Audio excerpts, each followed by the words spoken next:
I'm Jackie Doucette, and I'm on a mission to discover exactly what life is like beyond retirement.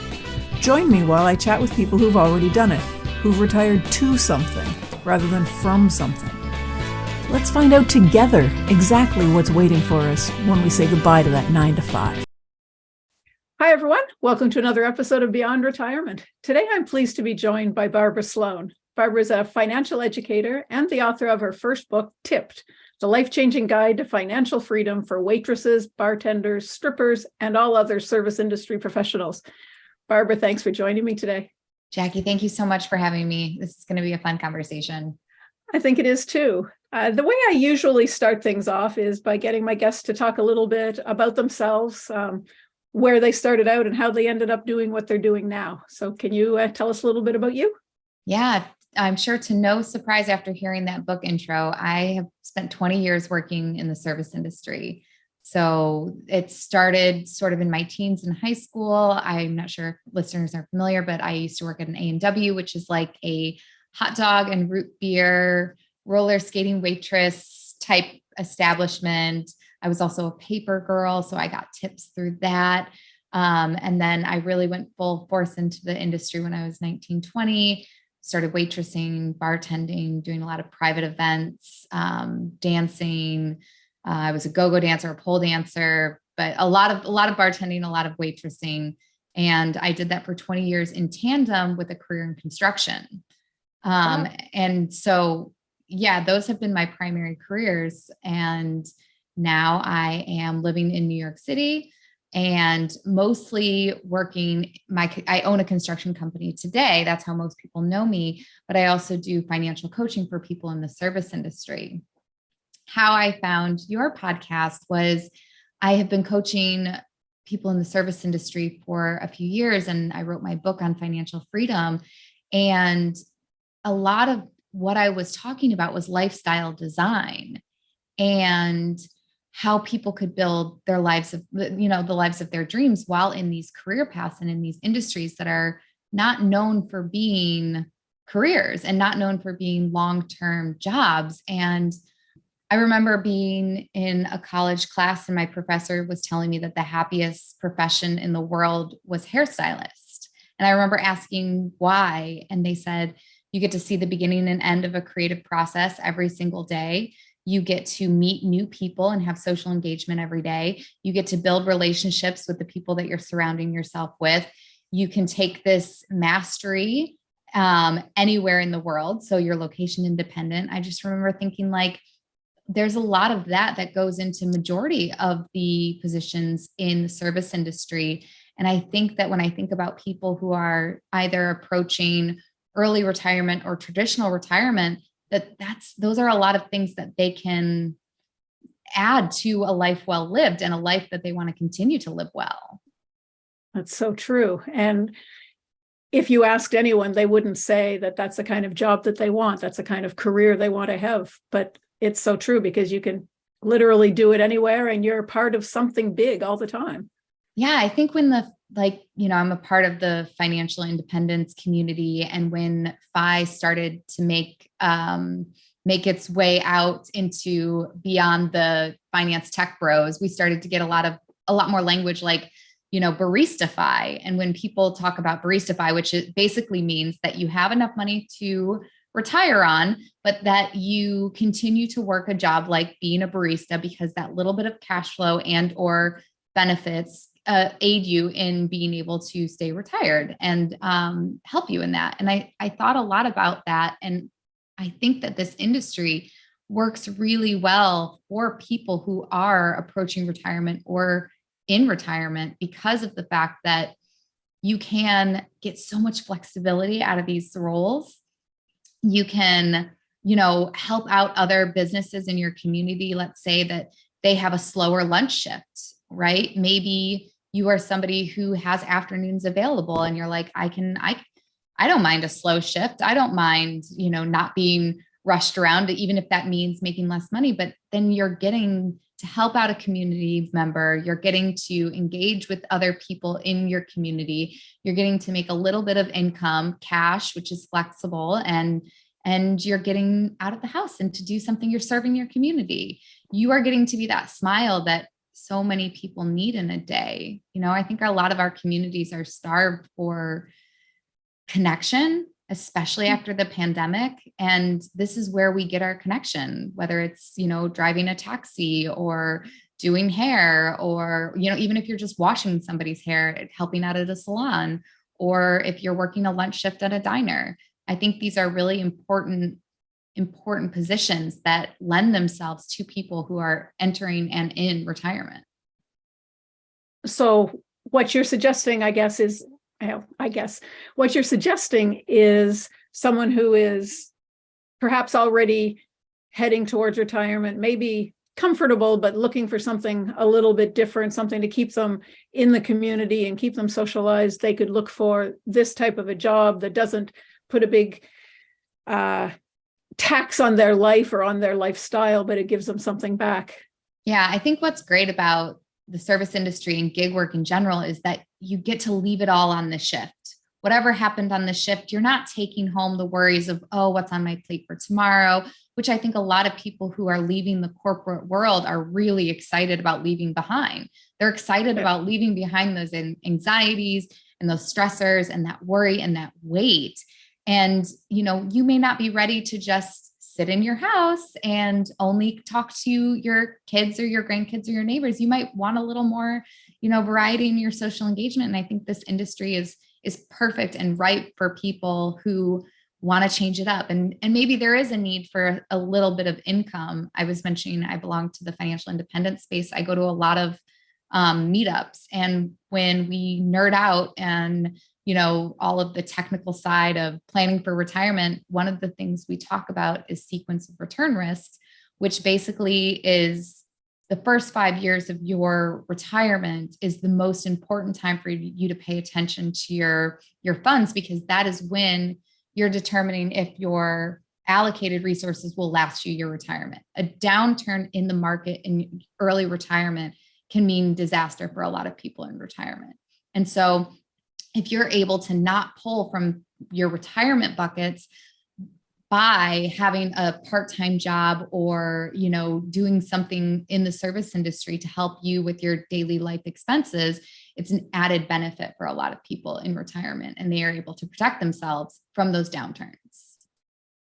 So do you think it's as easy as saying, hey, I'm going to go out and get a job? I know a lot of people are having trouble finding jobs, and it seems that a lot of the businesses in the service industry have signs up saying, hey, we're hiring, but nobody seems to be finding jobs. And I'm not really sure why that is. Yeah, I completely agree. I've only heard that people in the service industry are looking for help and that they need help. And that unfortunately, due to the pandemic, a lot of people who relied on those positions during the pandemic had to leave because they weren't getting enough, they weren't getting enough resources and they didn't have benefits. So if you're somebody who's already on, Medicaid for your insurance, or you have some other insurance, maybe your spouse or something, then this is also just another great reason that this industry could work so well for you to get that social engagement or a little bit of extra income, because you are not somebody who would be reliant on those traditional benefits.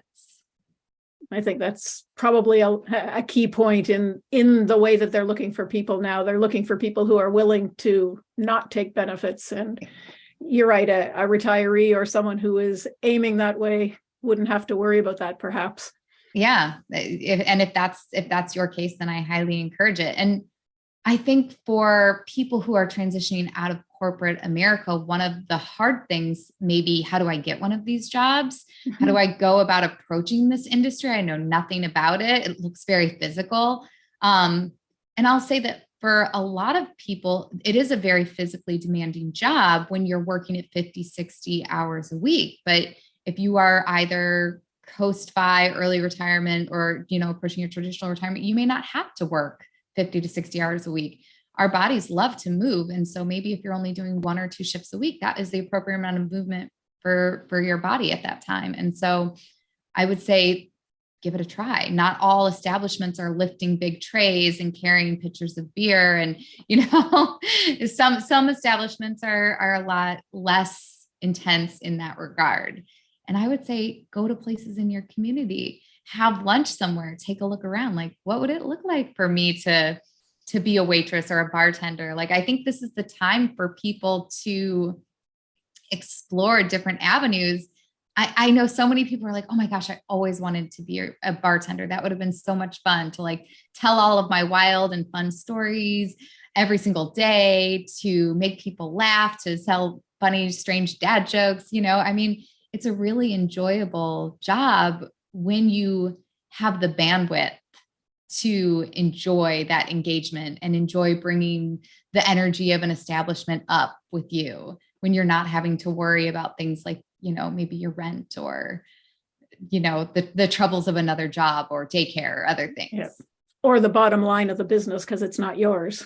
Exactly. You get to just enjoy that interaction and that level of service. And there is mastery in it, like I remember working at dive bars, and dive bars were so fun because you get the same people over and over again. And that's a different skill set when you're talking to the same people over and over again. Whereas when let's say you're doing something in fine dining, those points of service are going to be much more technical. Whereas if you're working at a sports pub, then volume, and, that's going to be more important. So I would say for people who may be willing to explore this as an opportunity as they're approaching or in retirement, go to your local places that you like to hang out, and just maybe have a chat with the owner. Like, oh, do you have any openings? Do you have any slower shifts? I'd be willing to follow along. I'd be willing to, in the industry, we call it a stage, which is when you kind of work a shift or two for free just to see if you can cut it. But yeah, I think that we talk a lot in our fire meetups about, that sequence of return risk. And if people had to go back to work, and there's so many people that always say, I would go back and I would be a waitress. I would go back and I would be a bartender. I would go back and be a barista. And I always lean in and say, why? And they always say that was the most fun job I ever had. And so I just think that in those years when we're supposed to be enjoying ourselves in our golden years, it makes sense to find joy and enjoyment. And this is an industry where I think people either in early or traditional retirement can find a lot of joy and meaning and purpose. I like that idea. But to be the devil's advocate, then you've got these people who have spent their time in corporate America, they're finished their job, they're burned out, everything is, hey, I'm so glad I'm done. Being a customer service, being a forward, front-facing person and happy and cheerful is going to be a hard job for a lot of people, I think. Yeah, if you're burnt out, this is not the industry for you. No, to be pleasant and smiling and listen to them complain might not be the epitome of the joy-filled job. Definitely not. Yeah. If you're burnt out and you're still in that space from working, maybe it's not the career path for you right out of retirement. Then maybe a few years in, when you get that bandwidth back and you are able to more appreciate and need, because what I see, so my mom is disabled and has been retired since we all left our house. And trying to find things for her to do for engagement over the past many decades has been a challenge, because what most people go towards is volunteering. Mm-hmm. And so there's the very traditional volunteer roles, right? That we all see, where it's like, I remember I signed her up to work at the airport, at the information desk at the airport, and signing her up to work shifts at a pet shelter. And at most people don't want to go into volunteering at hospitals or caretaking, especially after leaving a traditional career, you don't want to go into caretaking in that type of way. But I always felt bummed for her that she wasn't able to try out this industry, because I thought she would have found a lot of joy in it, because of the fact that she really loves to connect with people. She loves the engagement. And I think we're seeing a lot less of that in the world. And I think people who are approaching retirement are going to need outlets for that connection a lot more. I think so too. And what went in my head when you were saying all that is the typical Walmart greeter. Yes, exactly. People laugh at the idea of being a Walmart greeter, but it gets you out of the house. You get to see people. You don't need to, stress about anything. You just say, hey, hi, how are you? Hey, hi, how are you? Yeah. Hostessing, that's another one that would be Yep. would be great. You know, you can say, hey, yeah, you know, and even maitre d's, like there's only so many establishments that have those these days, but that's totally an option and a great way for a little extra cash coming in the door. That's so true. So let's talk a little bit about your book. Tell us about how it came about and who, well, it's obviously for people in the service industry, but tell us a little bit about it. Yeah. So I've spent a lot of time talking about what I think are the great aspects of the industry, but I spend a lot of my time working with people who are actively in the industry. And there's a lot of downfalls to this industry as well, especially for young people. You There's a lot of hazards in this industry. One of them is being surrounded completely by alcohol and, you know, maybe the influences of alcohol. And if you don't have strong boundaries in place for how alcohol is a part of your life, then you can fall prey to substance use and alcoholism as a part of your, you know, as a part of your working life, which is tough to navigate. You can, every job has workplace hazards, right? But this is just one for this industry. And it's one that I spend a fair amount of time talking about. There's also the fact that these industries have no benefits. So for younger people, people trying to live, people trying to raise families, it's hard. So I did this for 20 years. And I think when I started to get into financial services and I started to get educated on financial literacy, I realized there's 5.5 million people in the service industry. It is the largest private sector employer in the United States. And it is also an industry that ages into the most economically disadvantaged population in our country. And it's because of those benefits. So in this industry where so many people are making cash and not claiming their income out of, and it's not because they're trying to avoid taxes, it's typically because they aren't tracking their income and they don't know how much they make and they don't know how much to claim. And so when that is happening, they are not being served by the biggest financial safety net that our government has to offer in the US, which is Social Security. And so I'm from the US, and that's one of our safety nets here is Social Security, which is a benefit that's given to people who, when they reach retirement age. And seeing that, I was like, somebody has to be talking to these people. And nobody, for years and years and years, I absorbed financial media, podcasts, books. No one was ever talking to people who were working on tips. No one was ever talking to anybody who didn't have access to those traditional employer benefits. All I ever heard was, don't forget about the 401k match. Don't forget to negotiate for a higher raise. Don't forget to ask your parents to help you with your student loans. All of this advice fell very short for all of these people, not only in the US, but in Canada and all over the world. And, you know, for a long time, I had a lot of imposter syndrome of like, oh, who am I to help these people? I've only worked in 7 different states. I've only worked in these 8 different roles. I've worked multiple jobs to get to financial independence, not just one job in the service industry. So, but then at some point I remember listening to a podcast and I heard somebody say, write the book you wish you had had. And this is the book that I wish I had had when I was just entering. This is the book that I wish I had had to teach me about setting appropriate boundaries. This is the book I wish I had had to teach me how to budget on a fluctuating income. This is the book I wish I'd had to teach me to talk about building an abundance mindset. This is the book I wish I'd had to teach me about investing in a way that is not scary. You know, I love the investing chapter in this book because the entire chapter is an analogy to being at a bar. So for people who are new to finances, a lot of this jargon can feel very overwhelming and scary. But if you read my investing chapter, you will be a more educated investor than the majority of the people that you know. And everything is an analogy for being at the bar. So if you understand what it's like to be in the bar, you will understand investing by the end of this chapter. So that was a big part of the inspiration behind writing the book, is I wanted to help people in this industry.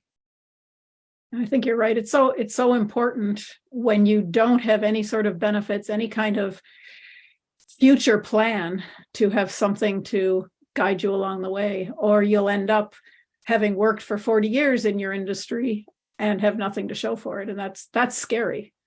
It's terrifying. And to realize that most people who work in these jobs end up in that position, it's just heartbreaking. And it doesn't have to be that way. You know, I wish that our countries and our states and our corporations would step up more. Here in the US, we have a sub minimum wage for everyone who's in the tipped industry, which is $2.13 an hour, which is absolutely laughable and insulting. Yeah. And so it's those things have to change, but until those things change, you know, my goal is to try to change the industry from within and help people take action on what they can take action on. That's a fabulous goal. And I wish you all sorts of success with that. Thank you. So you talked a little bit about FIRE, financial independence, retire early. Probably a lot of my listeners are past the point where that would be effective for them. Mm-hmm. But do you have any suggestions, any advice for people who are heading into retirement? You've talked about maybe getting a part-time job working in the service industry. What about the people who maybe think that that's a little bit beyond them? Yeah. I mean, then I would say make sure that your cash cushion is large and that you have a couple years worth of reserves that is outside of the markets and outside of the volatility to protect you for those first few years of retirements, to reduce the burden and the stress of worrying about sequence of return risks. So, you know, increase your cash position, make sure you have liquidity available to you and not everything is like tied up into the markets, or that you have some sort of cash flowing assets. Okay. So that's, I guess, if you have something, a lot of people's retirement plans revolve around the markets and things like that. And what you're saying is maybe have some cash sitting on the side, or have something that they can turn into cash quickly. Yeah, because the last thing you want to do is draw down in a down market.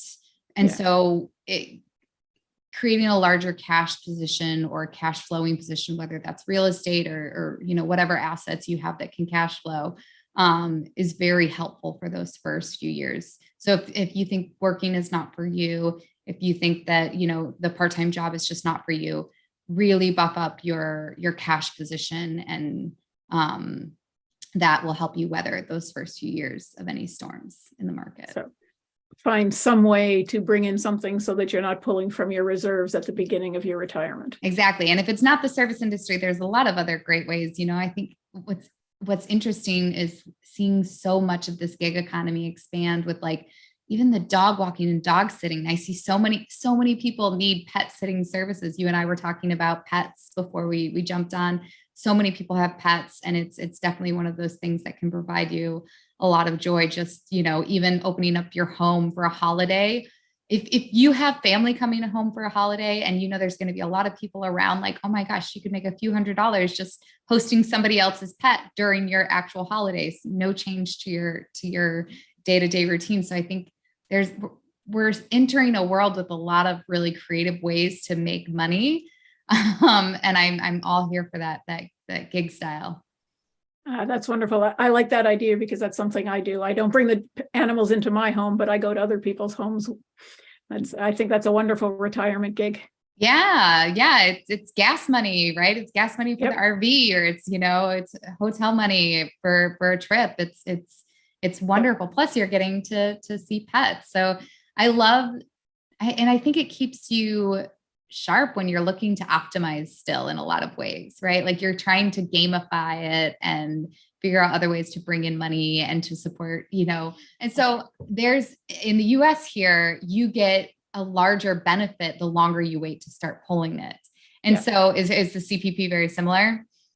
Yeah. And so I think for, you know, retirees who are approaching that, if you're able to gamify some ways to either have that cash position or have that cash position and extra income coming in so that you can wait a little longer to pull your benefits, you're going to have a much nicer retirement.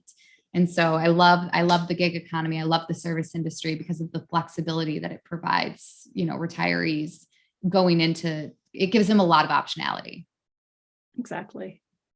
Well, Barbara, thank you very much. It's been a pleasure talking to you and getting some ideas. I think the listeners probably have a little bit more to think about. I don't know whether some of them might pick a job as a waitress. Who knows? But it's given them something to think about for sure. That's great. That's awesome. That's all I'm here for, is just to give people more ideas. Yeah, no, it's been wonderful. Thank you so much for joining me today. Jackie, thank you. This is fun. Have a great day. And that's it for this episode of Beyond Retirement. Thank you so much for hanging out with me. I hope you enjoyed it. Are you ready to start rocking your retirement? Head on over to www.beyondretirement.ca/rocking it and sign up to plan out your own roadmap for retirement. Don't wait till it's too late.